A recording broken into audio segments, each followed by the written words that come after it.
अशा पद्धतीने मत्स्य अवतारात येऊन भगवान परमात्म्याने त्या ठिकाणी कार्य पूर्ण केलं. त्यानंतर वैवस्वत म्हणूचा पुत्र असणारा सुदम्नाची कथा भगवान सूतजी महाराज शौनकजी ऋषींना सांगतायत.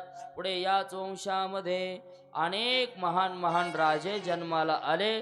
त्यांचं चिंतन करत असताना अंबरीशाची कथा त्यांनी श्रुत केली. कारण एकादशीचा छंद होता रुक्मांगदाला आणि द्वादशीचा छंद होता कोणाला? अंबरीशाला. अंबरीशाने द्वादशीचं पारण केलं आणि पारण करत असताना एके दिवशी मुहूर्त आला द्वादशी सोडायची. इकडं नेत्रूडला कधी सोडतात द्वादशी? द्वादशी कधी सोडायची असते? दिवस मावळता 4 वाजता. मग सूर्योदय झाला की द्वादशी सोडायची वेळ होते. एकादशीचं व्रत केलेले द्वादशीला पारण सोडायचंय. तुळशीचं पान घेऊन पारण सोडणार. तेवढ्यात एक ऋषी हजर झाले. त्यांचं नाव दुर्वास ऋषी. अंबरीशा, मी स्नान करून येईपर्यंत द्वादशीचं पारण सोडायचं नाही. आता कसं? याला तर द्वादशीचा नियम पूर्ण करायचा आणि हा बाबा स्नानाला गेला, आलाच नाही. धर्म संकट पडलं. अंबरीशालावरती दुर्वास ऋषी रागवले. भ्रुकुटीमधून ज्वाळा बाहेर काढली. भगवान परमात्म्याने अंबरीशाचं काय केलं? स्वतः रक्षण केलं. असे दुर्वासाचे दुःख निवृत्ती त्या ठिकाणी निवृत्त झाली. आणि पुढे 9व्या स्कंदामध्ये राजा त्रिशंकू आणि हरिश्चंद्र राजाची कथा येते. कोणाची? हरिश्चंद्र राजा, ज्याने स्वप्नामध्ये महाराज दान दिलं. काय? आपलं सगळं राज्य दान दिलं. कशात? स्वप्नात दान दिलं आणि वास्तवात त्याने ते खरं केलं. एवढं खरं केलं की स्वतःची बायको सुद्धा त्याने विकली. बायको विकली नवल नाही, स्वतःचा मुलगा सुद्धा त्याने विकला. स्वतः स्मशानभूमीत कोतवाल म्हणून प्रेत राखायचं काम करू लागला. किती काम करावं हरिश्चंद्र राजाने. दान देण्यामध्ये माणसाने कमी अधिकपणा अजिबात पाहू नये. मगाशीच आपण पाहिलं. आता आपल्याला विस्तार करायचा नाही. किती किती दुःख होतं ऐका. डोंब्याच्या घरी पाणी वाहायचं काम करावं लागलं. कोणाला? राजा हरिश्चंद्र राजाला भयंकर दुःख आहे. आणि तो राजा काही फार लांब नाही. कुठं होता? इथे आपल्या जवळ वडवणीमध्ये हरिश्चंद्र राजाची पिंपरी म्हणतायत. आणि गड्यानं तेव्हा जे दान दिलं ना राज्य, तेव्हापासून अजूनही शुकशुकाटच आहे तिथं. अजूनही उदासीनच. तिथे भगवान परमात्म्याने हरिश्चंद्र राजाने दिलेलं राज्य दान दिलं. वर्णन खूप मोठं आहे. हरिश्चंद्र राजाची कथा सांगायची झाली तर 1 तास लागतो. किती लागतो? 1 तास चालेल. अशा सगळ्या कथा 1-1 तास सांगत बसलं तर किती वाजतील? 9 वाजतील. उद्धव महाराजांची तयारी बसण्याची. 1-1 तास कथा प्रत्येकाचे विस्तारानं सांगायला गेल्यावर लागतंय. त्रिशंकू राजाचा पुत्र असणारा हरिश्चंद्राने महाराज सगळ्या जगामध्ये त्याची ख्याती पसरली. त्यानंतर त्याच काळामध्ये सगर नावाचा राजा हरिश्चंद्र वंशात जन्माला आला. त्याच्या मुलांनी महाराज यज्ञ करण्याकरता घोडा आणला होता. यज्ञ चोर इंद्राने पळवून नेला. कपिल मुनींच्या आश्रमात बांधला. 1000 मुलं कपिल मुनींच्या शापाने भस्म झाले. आणि त्यांचा उद्धार करण्याकरता भगवान परमात्म्याला महाराज दिलीप झाला, अंशुमान झाला. आणि अंशुपानाचा मुलगा असणारा भगीरथाने तपश्चर्या केली. आणि गंगा मैया वैकुंठातून खाली आणली महाराज. म्हणून गंगेचा महिमा वर्णन केला. वाचेन जरी नुसतं गंगा गंगा गंगा म्हटलं तरी सुद्धा काय होतात? सगळी दोष पाप निघून जातात. वाचे म्हणता गंगा गंगा सकळ दोष जाती भंगा. सकळ दोष जाती भंगा सकळ दोष जाती भंगा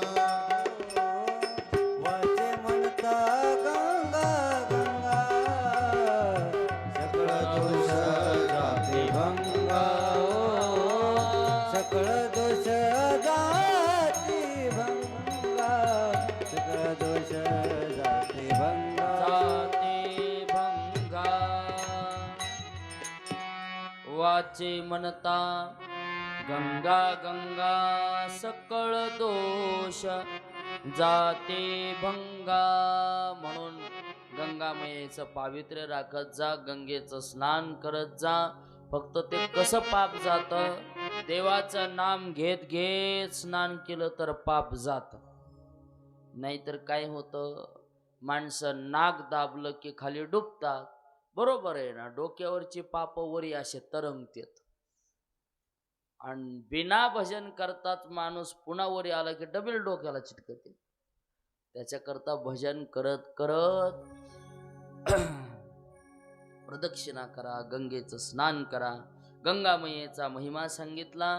पुढे याच वंशामध्ये अनेक महान महान असे राजे झाले.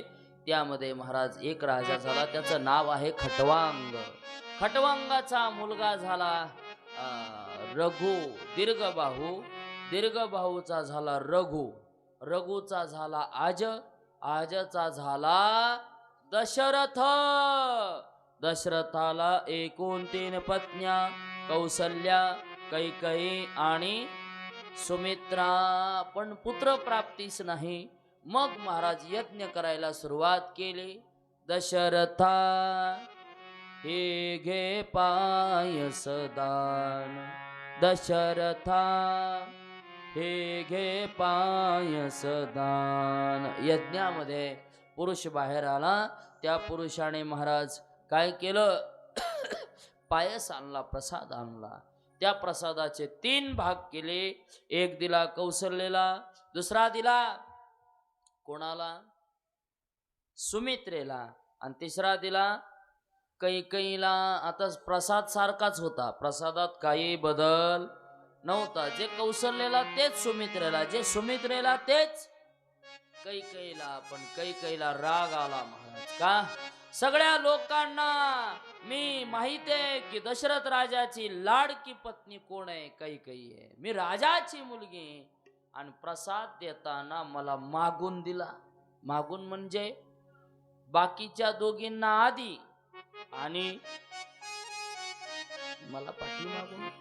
मानाची तर मी आहे, लोकांना मानाचं खूप आवड असते महाराज. मला मान द्यावा. काय द्यावा, मान द्यावा. मान, प्रत्येकाला मान पाहिजे. बैल पोळा असला तर पोळ्याच्या दिवशी सुद्धा मान असतो. म्हणजे कोणाचा, अमुक अमुक यांचा. आजच्या दिवशी पहिला पोळा, बैल मिरवणार तो यांचाच. मग काय बाकीच्या बैलाला शिंग नाहीत का? पण मान आहे ना त्यांच्या बैलाच. एका गावला गेल्यावर मला तिथं माणसं म्हणले, महाराज नेमका होळीचा सण होता. होळीच्या सणाच्या दिवशी म्हणले, थांबा थांबा थांबा, आधी कुणीही बोंबलायचं का? वाड्याचा मान आहे म्हणले. कशाचा? बोंबलायचा. आधी मानाचा वाडा बोंबलन आणि मग सगळं गाव बोंबलन म्हणले. म्हणजे बोंबलायचा सुद्धा मान आहे. मानवून लोकांना खूप असतं. कैकई रुसली, रागावली. आणि रागावल्यानंतर विघ्न घडलं. काय विघ्न घडलं? आकाशातून घार आले आणि त्या घारीने पिंड झडपला. काय केला? प्रसाद उचलला आणि थेट अंजनी मातेच्या पदरात नेऊन टाकला. ती तप करीत होती महादेवाचं. देवा तुमच्यासारखा पुत्र व्हावा. आणि म्हणून महाराज अंजनी मातेच्या पोटी भगवान मारुतीराय जन्माला आले. त्याच प्रसादापासून यांचाही जन्म झाला. राम लक्ष्मण भरत शत्रुघ्न सगळ्या अयोध्येत आनंद झाला. राम जन्मला ग सखे, राम जन्मला. असा एवढा आनंद शरयू नदीला सुद्धा आनंदी आनंद झाला. आणि मग हळूहळू हळू राम मोठे होऊ लागले. खूप कार्य केलं. आता किती वर्णन करावं. झाले राम राज काय उणे आम्हासे, धरणी धर पिके गाई ओळल्या म्हशी. असा आनंदी आनंद झाला. आता भागवतामध्ये सुद्धा रामायण काही फार जास्त आलं नाही. 1-2 अध्यायामध्ये रामकथा सांगितली भागवतात. पण तुम्ही काळजी करू नका, आपल्याला कृष्ण जन्म करायचा आहे.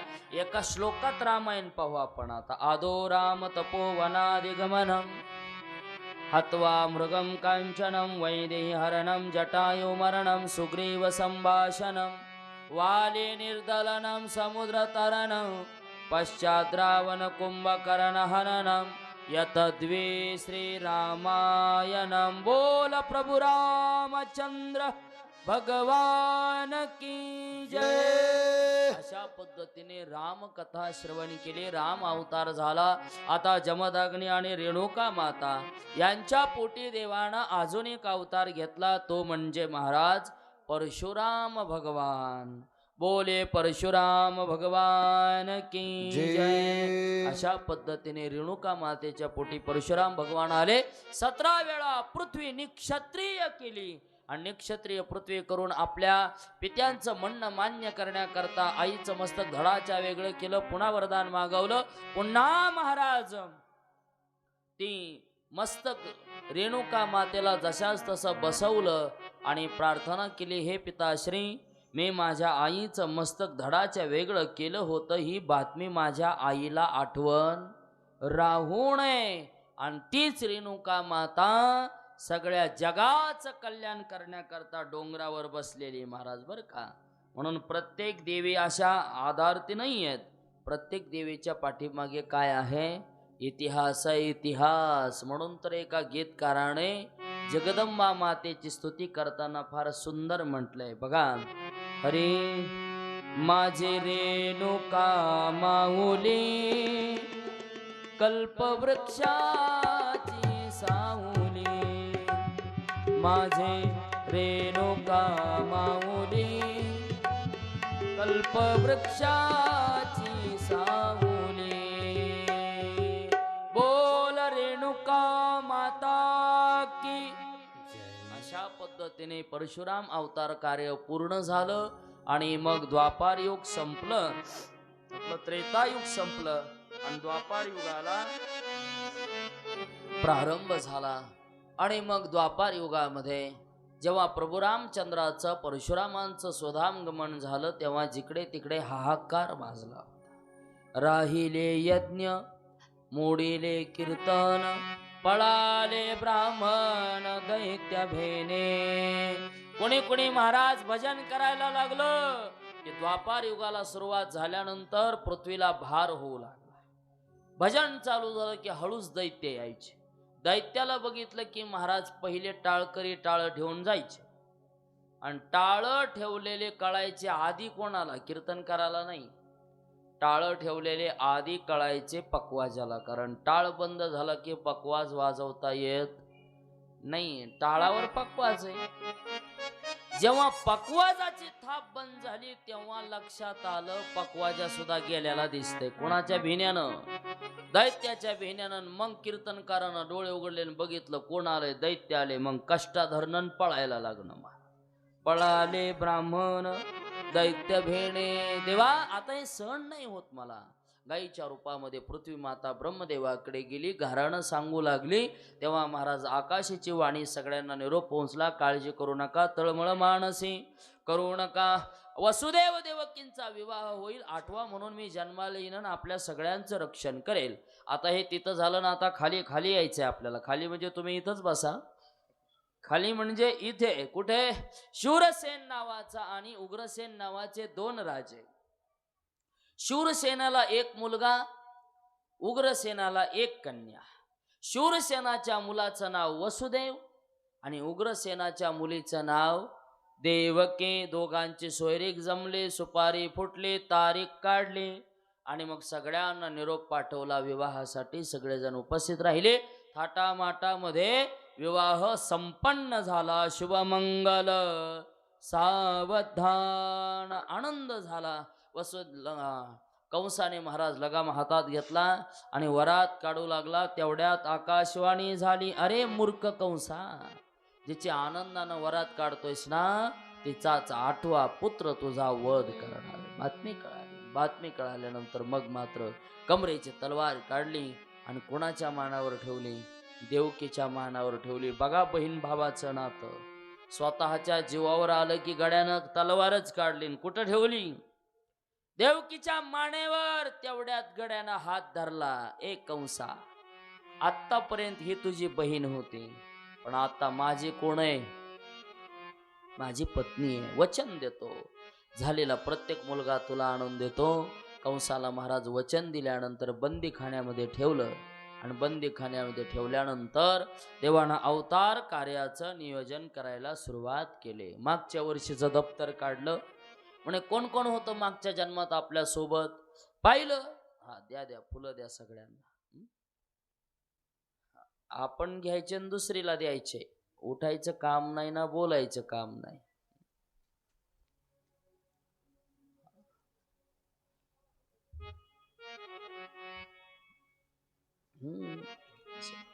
हातोहात पसरत राहा. आणि जरी कोणाला नाही भेटले तर सगळ्यामध्ये उगनिस्ता वरी हात करायचा. हे नी फेकलेले दिसतेच की तुम्हाला. आले म्हणायचं देवाला. भगवान परमात्मा विचार करतायत, माग माझ्या सगळ्यात जवळ कोण होता? तर शेष होता. गेले देव. शेषा, चला आता अवतार घ्यायचा आहे.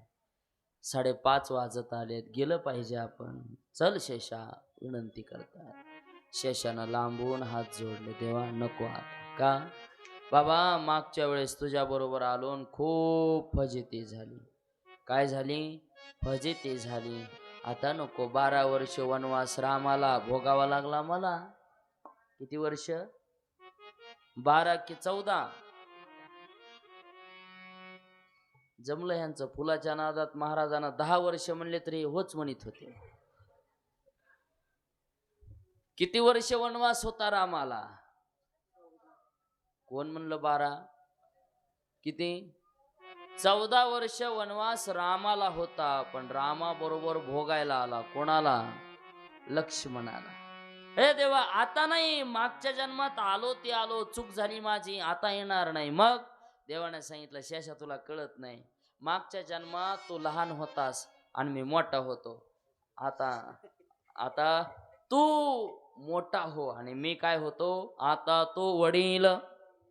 होई बा सर्वज्ञा, पाळीन मी आज्ञा, तुझी बारे. ठरलं. मग दोघांनी अवताराचं नियोजन ठरलं. पहिला मुलगा झाला, त्याचं नाव होतं कीर्तिमान. लेकरू रडायला लागलं, दूध धावत आले, बाळ उचललं, दिलं कंसाकडं.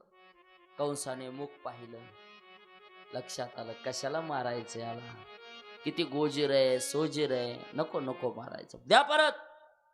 पण काही माणसं माळकरी बी लयच बिघडलेली असतात. नारद तिथं आले. नारद म्हणू लागले, कंसा येड लागले का तुला? पुण्य सारा वया भेटे देव ऋषी, वधी बाळकासी ठेवू नको टाक मारून. नारदानं सांगितलं आणि 1 नाही 2 नाही 3 नाही, किती लेकरं मारले? 6. हे मारित दुराचारी. 7व्यांदा चमत्कार झाला. काय झालं 7व्यांदा? जो गर्भ होता तोच गर्भ लुप्त झाला.